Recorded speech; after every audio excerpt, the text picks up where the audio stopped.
Occupational English Test. Listening Test. This test has 3 parts. In each part, you'll hear a number of different extracts. At the start of each extract, you'll hear this sound. You'll have time to read the questions before you hear each extract, and you'll hear each extract once only.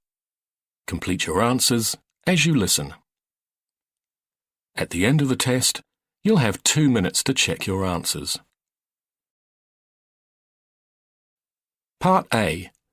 In this part of the test, you'll hear 2 different extracts. In each extract, a health professional is talking to a patient.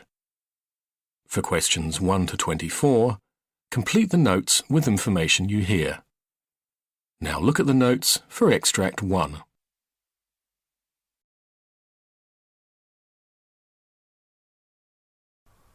Extract 1. Questions 1 to 12. You hear an osteopath talking to a patient called Joe Parr. For questions 1 to 12, complete the notes with a word or short phrase. You now have 30 seconds to look at the notes.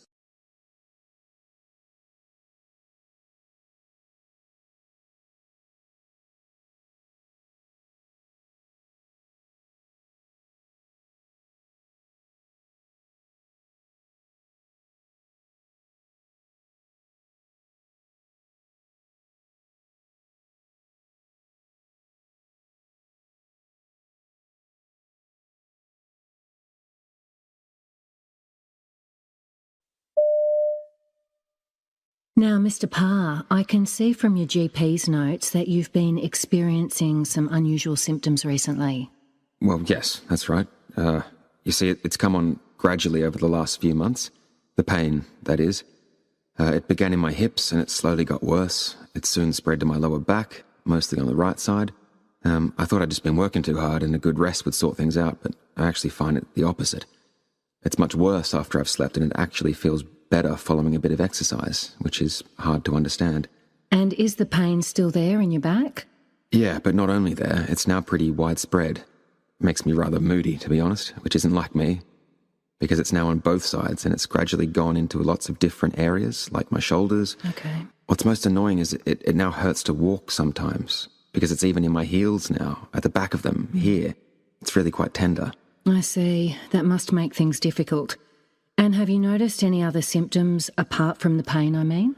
Well, I'm tired an awful lot of the time, and something strange I have noticed just recently is my eyes. I've noticed they feel pretty sore for some reason, and they're watery, too. And sometimes I can't really see properly. Things look quite blurred. I've lost my appetite, too. I just don't feel like eating half the time, and I used to be a really good eater.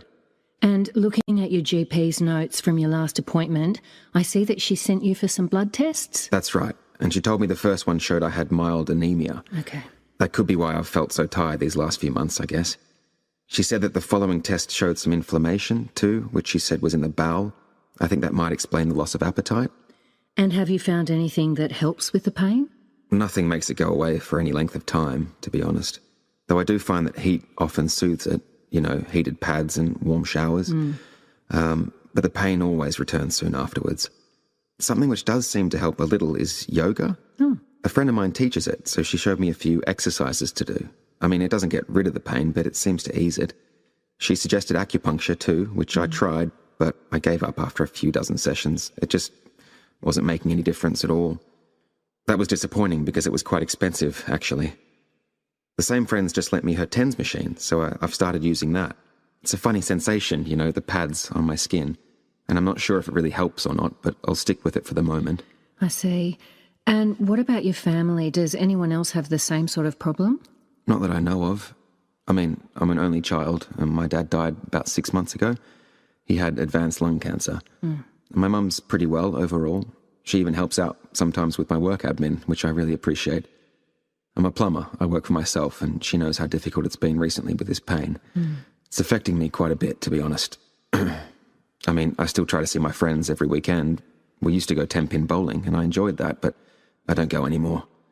I can't seem to concentrate very well these days when I'm doing anything like that.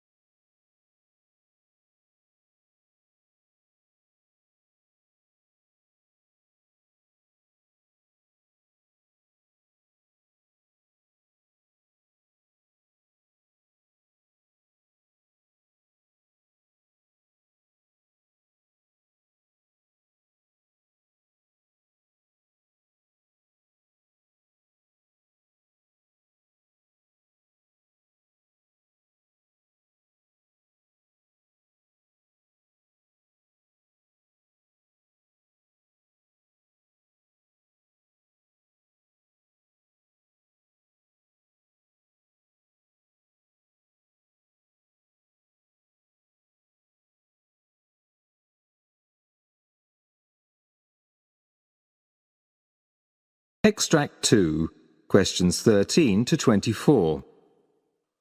You hear a cardiologist talking to a patient called Rosie Clarkson, who's been referred from the hospital's emergency department. For questions 13 to 24, complete the notes with a word or short phrase. You now have 30 seconds to look at the notes.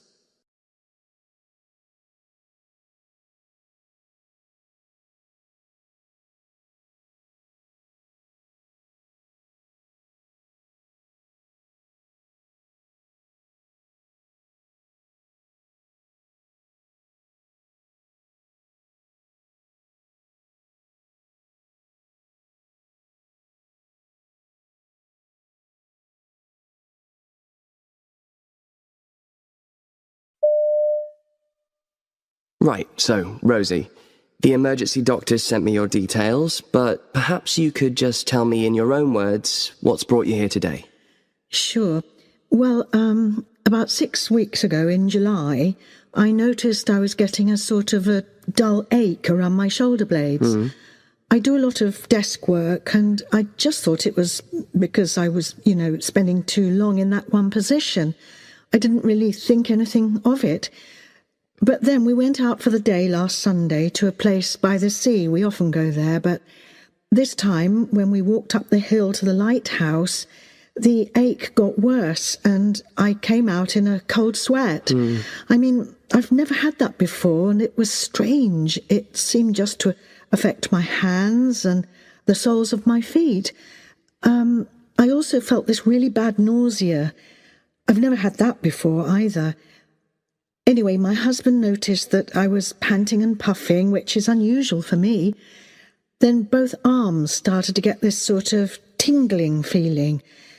So anyway, I was a bit worried about this. I wondered if I'd got a bug or something, because I'm normally very fit. Right. Yeah. So on Monday, I went along to my GP. He had a look at me and he found that the areas where I was feeling the ache were a bit sore, so he thought it was probably some sort of musculoskeletal thing. But by this time, I was also feeling it in my chest. So he said just to be on the safe side, he needed to do an ECG. He did that straight away, and something wasn't quite right. So he said I needed to go to the emergency department. That's when I started to get a bit scared, really. Anyway, they did lots of tests, blood tests, a chest x-ray, blood pressure, and apparently everything was normal. But then they said I needed to have something called a stress test. I didn't even get to finish that one before the pain in my chest came on again, but this time even worse than before. They said that suggested something wasn't quite right, and there might be something wrong with my heart, that I needed to see someone about it straight away, so they sent me on to you. Good. Well, I can understand this has all come as something of a shock to you, but I'm sure we can sort something out for you. How's your general health? You look pretty fit. Yes, I get lots of exercise, horse riding every week and boogie boarding in the surf with my daughter. I don't smoke, and I check my BMI at the gym. That's 25, so fine. So's my cholesterol. I've never had problems there. Any history of heart disease in the family? None. Excellent. And your family situation? I'm married with just the one daughter, who's 18 now. She's off to university this year. I love my job. I'm a reporter. It can sometimes be quite stressful, though. I've covered some pretty tragic events over the years. But I've always thought of myself as quite resilient. But actually, well, even before this latest problem, my self-confidence did take a bit of a knock because I had to have a mastectomy 4 years ago. It came as a bit of a shock. I just had a routine check, so I suppose I was lucky it was spotted in time, but it really knocked me for six, especially the chemotherapy afterwards. It took me a long time to get over it, not so much physically. It was more that it was lurking at the back of my mind all the time. I just about got over it, and then this happened. Well, Rosie, I'm sorry to hear that. but it's quite possible that this is nothing to worry about.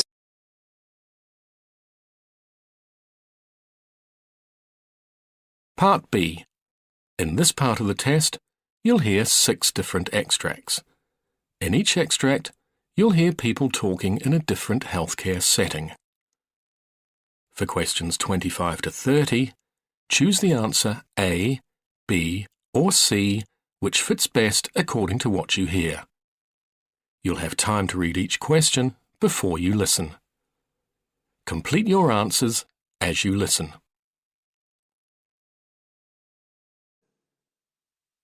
Now look at question 25.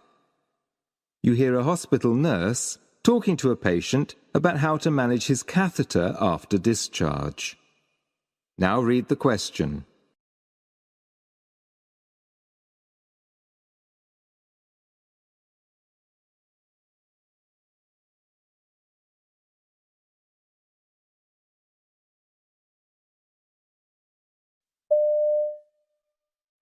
Okay, so those are the main things you need to know about how to manage your catheter when you go home.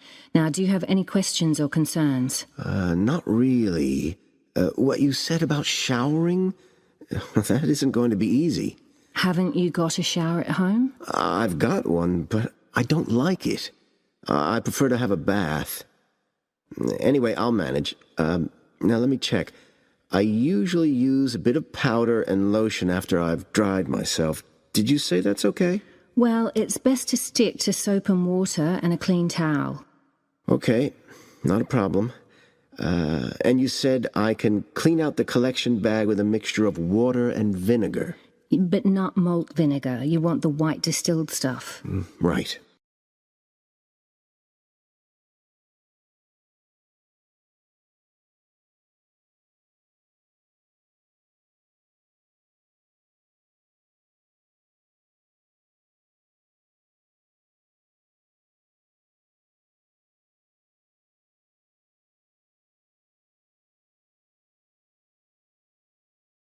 Question 26. You hear the manager of a residential care home for the elderly telling staff about the results of a recent inspection. Now read the question.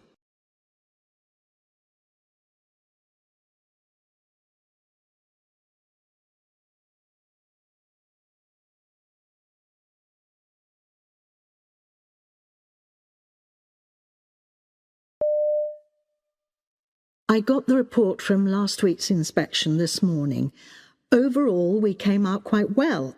The inspectors gave us a grade of good in 4 areas. They said we were effective, caring, responsive, and well-led.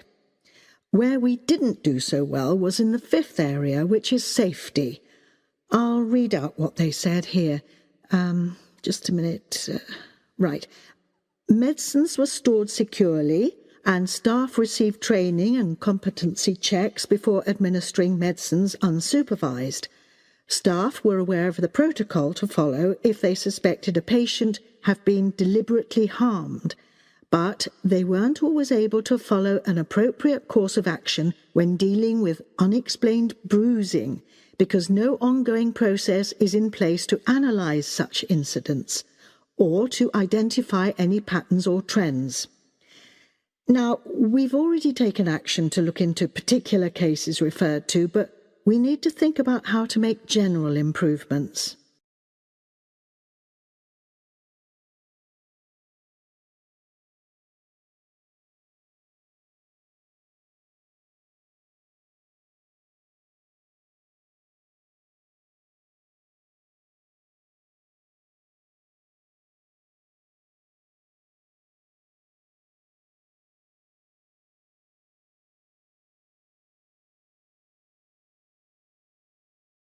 Question 27.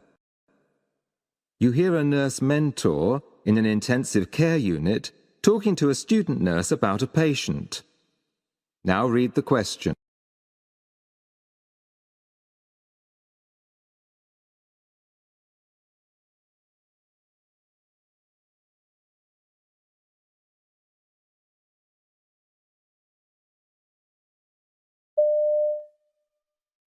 Okay, this is Ellie Warner, who came to the ICU last night after valve replacement surgery. Right. So when they brought her in, the primary nurse hooked up her monitoring so we can tell what the heart rate is, along with the arterial line, which tells us what the blood pressure is.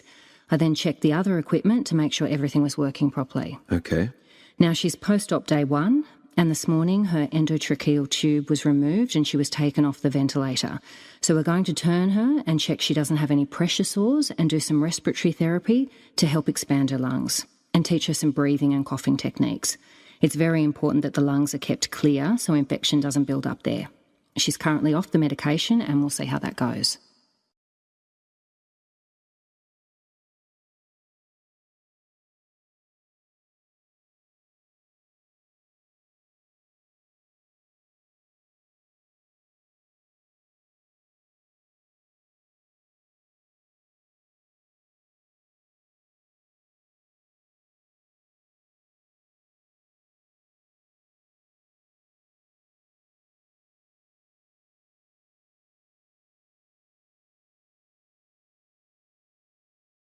Question 28. You hear an emergency doctor talking to his team about using bedside ultrasound machines. Now read the question.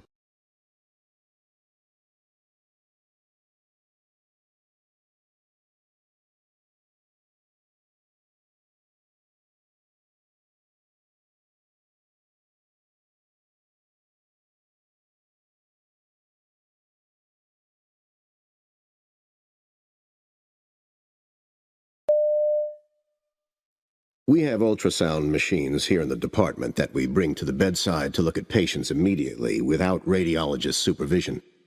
It's potentially a very useful resource, but it's very dependent on how comfortable practitioners feel obtaining and interpreting the images. It does take a lot of skill and a lot of reruns to get good at it, to really be able to know what you're seeing. When I was a student, I thought everything on the ultrasound looked the same. It took a while to gauge what I was looking at. Nowadays, there's generally a lot more teaching around this in medical school. But it's good to get hands-on time. So do any of you have any questions?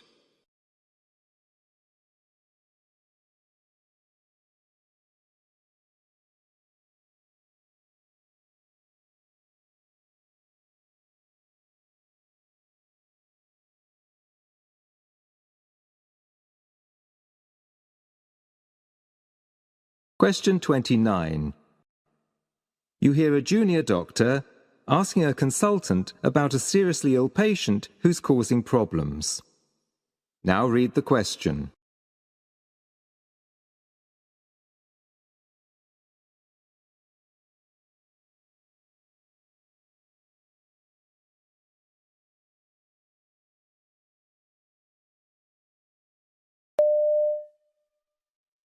Can I ask you about the guy in bed 6 with the spinal fracture? He's being really difficult. Yes, well, what we have here is a non-compliant patient.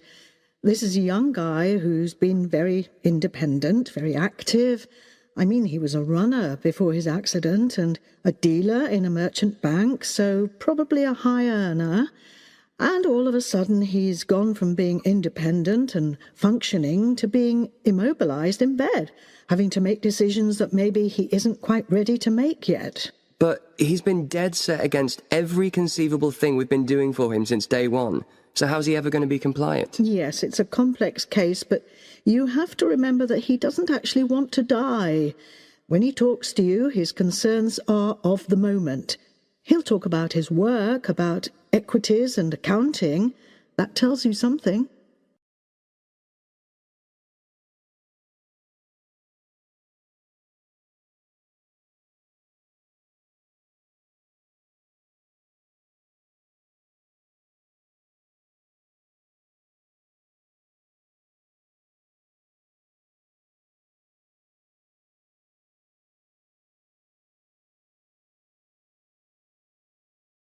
Question 30. You hear an anaesthetist talking to a colleague about the postponement of a patient's surgery. Now read the question.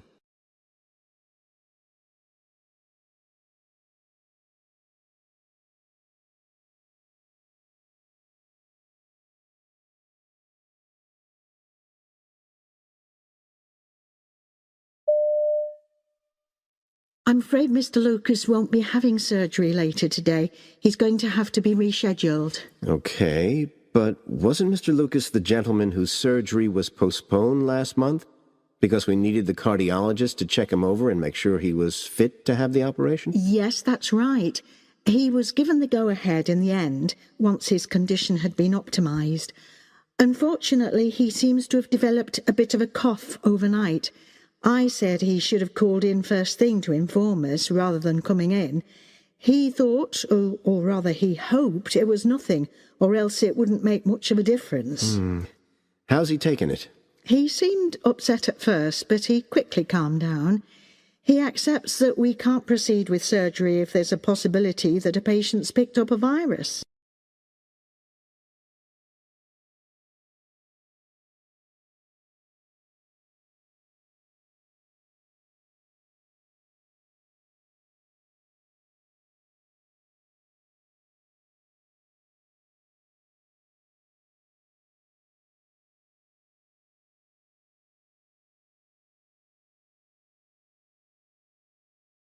Part C.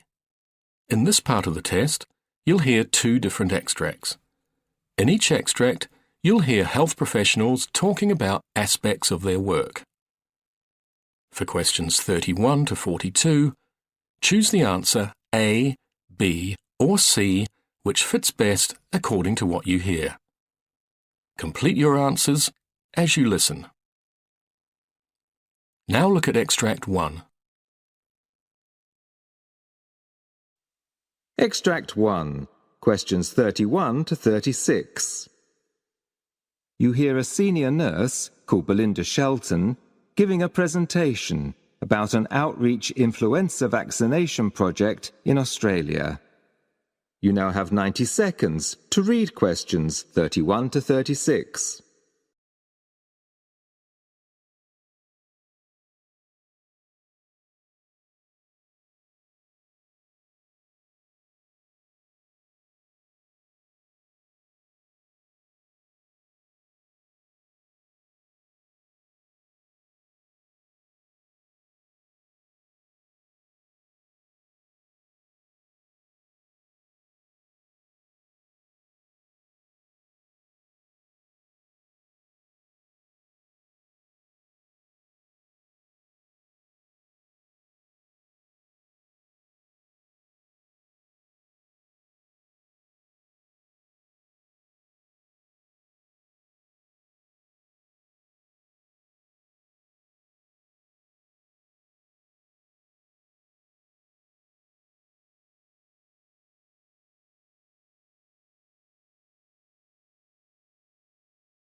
Good morning. My name's Belinda Shelton, and I'd like to tell you about a pilot project that my hospital here in Australia was involved in recently. This was basically an outreach influenza vaccination program. I'll give you a very brief overview of what we actually did, and then discuss some of the lessons we learned from the project.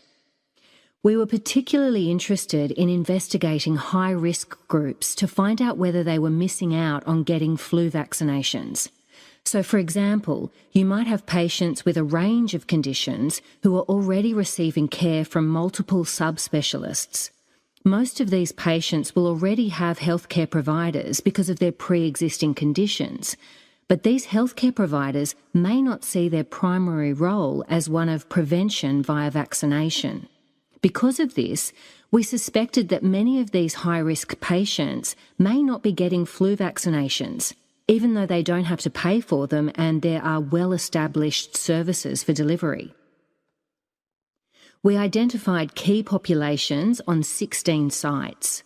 A mobile nurse-led immunisation service attended each site to collect data on patient comorbidities as well as to administer vaccines. A total of 520 vaccines were administered, and data was collected at the same time through interviews with the patients. The most common comorbidity reported was diabetes. Rather than reflecting a more general health trend, this probably reflects the nature of the sites visited, which included 2 diabetes clinics, as well as centres for the homeless, refugee centres, and residential facilities. One conclusion that was suggested by our project was that it would be possible to improve the delivery of vaccines by appropriate identification of vulnerable members of the community. We found that lack of knowledge, language barriers, or cultural factors mean that some people may not be aware that they can have free vaccines. And even if they know that they don't have to pay for the vaccine itself, they may be worried that going to a primary care facility to receive it might involve some other sort of payment. And in some cases, they may not even know that they're in a high-risk group and that it's especially important for them to be vaccinated. Now, on to the lessons learned.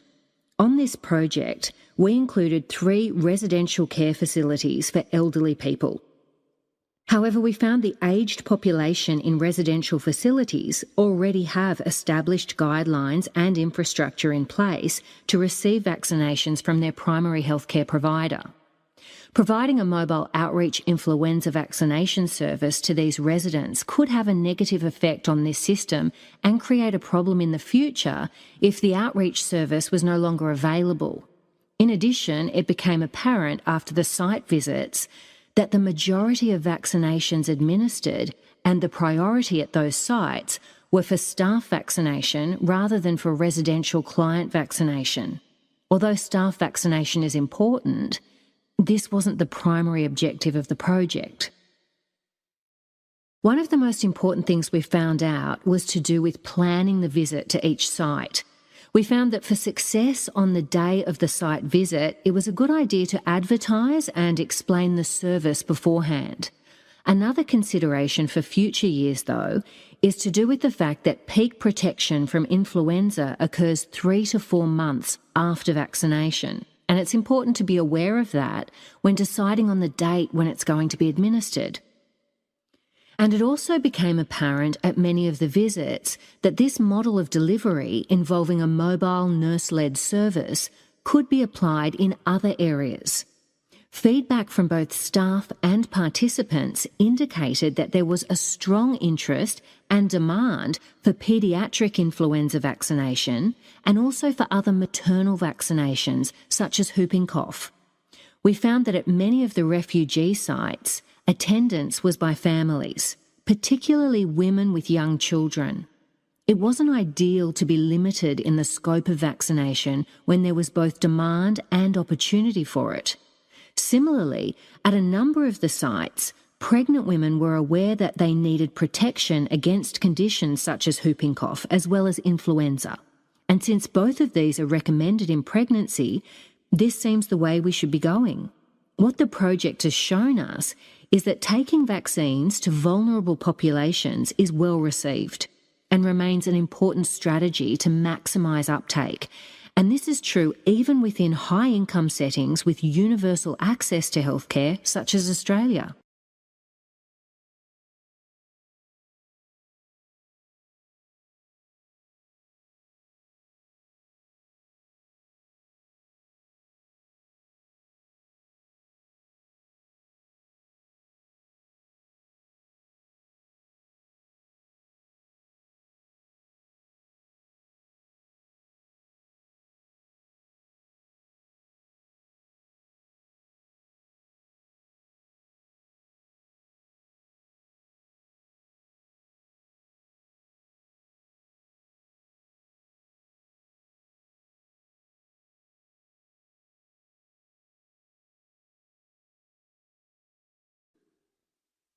Extract 2, questions 37 to 42.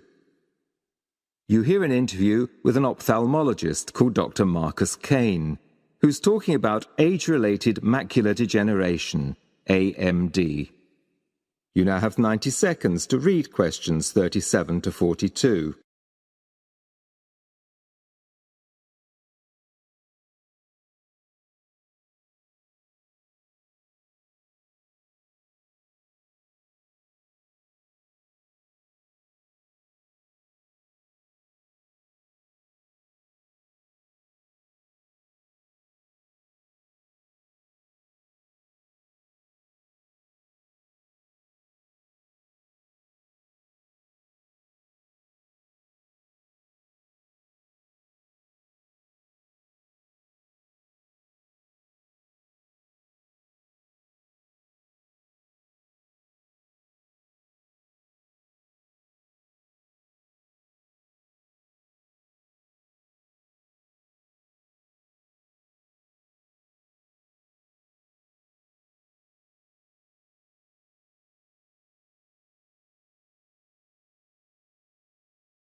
My guest today is Dr. Marcus Kane, who's an ophthalmologist specializing in age-related macular degeneration, or AMD.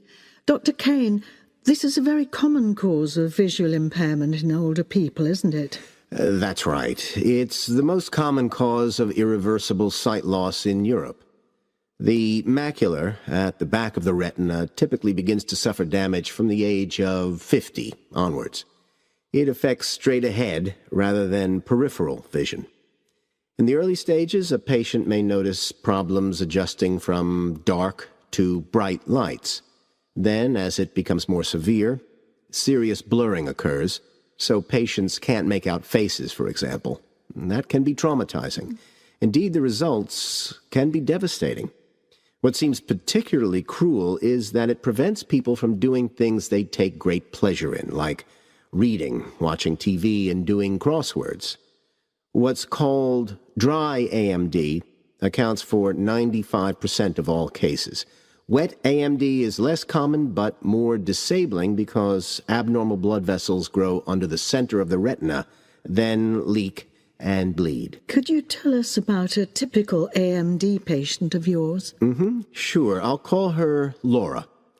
About 15 years ago, Laura felt something in her left eye, but did nothing about it for several months, even though her mother had been virtually blind towards the end of her life. Eventually, during a routine eye test, an optician suggested Laura saw an ophthalmologist. Within a week, she'd been diagnosed with dry AMD in her right eye and wet AMD in the other. She was already almost blind in her left eye. In my experience, this sort of thing's very common. AMD affects one eye badly first, but in many instances it goes unnoticed because the other eye functions. 15 years ago, there was no treatment for AMD, and Laura's right eye eventually weakened too, so she's now registered as blind. So these days, I believe diagnosis involves an OCT scanner? That's right. Ophthalmologists have long favored OCT, which is optical coherence tomography. It's a scanning process using light waves. Until recently, the problem with this has been the cost of the equipment, but handheld OCTs have now become available, and they're less costly, and it's claimed that these make the diagnosis of eye disease accessible to everyone. But this is dangerously misleading. The device may be simple to operate, but you need trained professionals to interpret the results. Another diagnostic tool is the use of eye drops.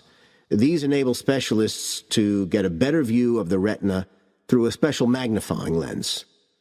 A fluorescein angiogram, where a dye is injected in the arm, may also be used.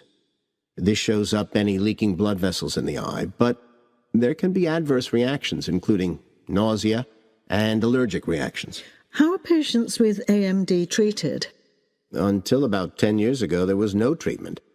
But now regular injections of drugs, the so-called anti-VEGFs, can suppress the protein which triggers rogue vessel formation and leakage. These drugs are injected into the eye. About a third of patients find they can see substantially better as a result, but even more striking is that in about 95% of cases, the condition doesn't deteriorate. The drawback is that the drugs only last 1 or 2 months, and patients need frequent injections over long periods of time. Tell us about the home monitoring trial you're involved in. Leakage reactivates in about 30% of people. They need to be monitored, which currently means visiting a hospital.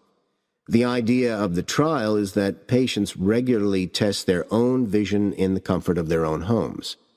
There's a paper-based test and 2 tests using electronic devices. Some patients are apprehensive about using the electronic devices. That's not surprising given their age, and because looking at paper and small screens is a struggle if you have AMD, the people chosen for the study have some way to go before they reach advanced AMD. The point is to detect problems early. The hope is that if these tests can be rolled out as standard, it'll free up time so we can concentrate on improving treatment rather than on monitoring patients. What about stem cell treatments for AMD? Well, pioneering operations were recently carried out on 2 elderly patients who'd lost their sight due to AMD. Stem cell patches were used to repair the membrane at the back of the eye. Within a year of the operation, both patients were able to read again. The story was seized upon by the press, of course. Stem cell replacement was even hailed as a cure for blindness. But certain details were conveniently left out in all the hype. For example, one of the patients had type 2 diabetes, and that was exacerbated, and neither patient actually achieved perfect vision. The idea of stem cell treatment is appealing, but the suggestion that it could become an off-the-shelf treatment within the next few years seems overly optimistic.